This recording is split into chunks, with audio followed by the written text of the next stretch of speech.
Welcome back to the Bookend Hotel. Today we're going to be showing you the original bookcases that came with the library when it was originally built, and what we're going to be doing with them and how we're going to be staging them with lots of different books.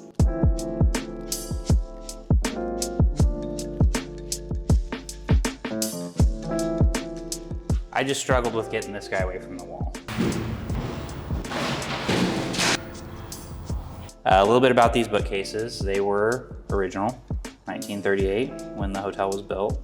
I'm calling it a hotel already. When the library was built, 1938, these were put in, and they were built in place from one end to the other. They were stacked one after the other. We thought it'd be really easy to take some of the shorter ones out underneath the windows, and then, oh, this is just gonna slide out. We'll be able to move these in one piece. We had to totally disassemble the smaller bookcases in the middle in order to get the big ones out in one piece, which was the ultimate goal. But over the years, they've kind of modified these a little bit. They ran electrical all through the base of these and then up into the walls where there were some really ugly wall sconces. Lauren's laughing because we're looking up at these things and it's like, they never belonged here. Trying to repair, not damage or destroy these as we move them about is kind of our main goal right now. Really neat features on these. There's some old badging from the original manufacturer that's on the sides of them. We really hope that we can just kind of clean them up and then stage them.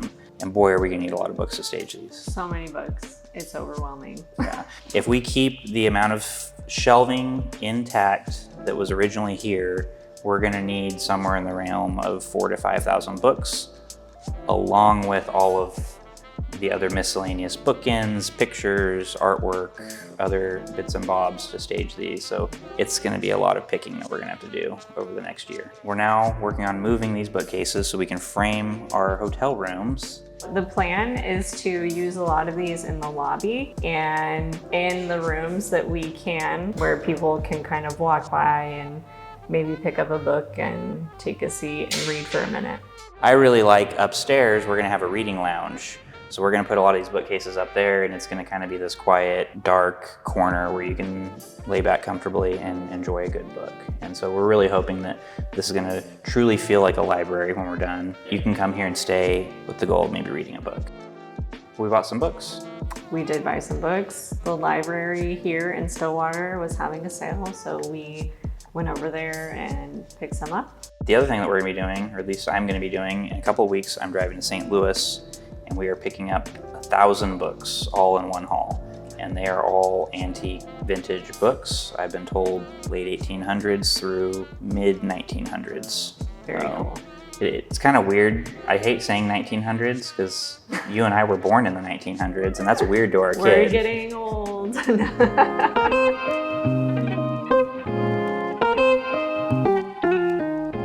Here's some of the books that we've gotten from the book haul. We got a few more in here. Some of these are ones that we've been hauling around of our own that we're gonna donate towards the project. And my grandparents were big time readers. I got to recently take some of his books. He passed away last November. So I have some of his antique books on our office bookshelves at home.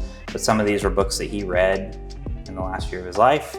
And so we grabbed some that we felt we're gonna be unique to this building, but also really loving what we were able to find at the library book sale. Some really cool pieces. I really like this one. So this is The Growth of a Nation, and it was published in like the late 20s or early 30s. Really cool books. For me, I really enjoy reading C.S. Lewis books. I believe the company is Alabaster. They do some books of the Bible, but they separate them out into books themselves. I know there's some in here. Yeah. I found this really cool Shakespeare collection at an antique store. One thing that I'm really excited to hopefully compile an entire complete set of Oklahoma State's Redskin yearbooks. We've seen some different places like antique malls and Smoke and Joe's Barbecue where they've got quite a few of these. I've never seen a complete set all in one place. I'm sure that the school library has a complete set. I want to put together a complete set. I think that would just be really cool to have all of these Redskin yearbooks and people come and stay and maybe find themselves in the yearbook. So if you can help with that, we would so appreciate it. What else besides books are you hoping to put on these bookcases? We'd like to get some really neat bookends, and maybe some really neat paintings or pieces of art would be fun and interesting to see. For me, a lot of it is, well, we're gonna have some modern books in here, but as many period correct pieces to the age of the hotel, which is the 1930s. So we're hopefully gonna find plenty of those pieces to incorporate, and it'll make everything feel very authentic and just kind of tie it together. Yeah. So, well, thank you for watching along. This has been fun. Hopefully we're gonna have a lot more of this. I'm hopefully gonna document my trip to St. Louis here in a couple weeks, and we'll catch you guys in the next episode.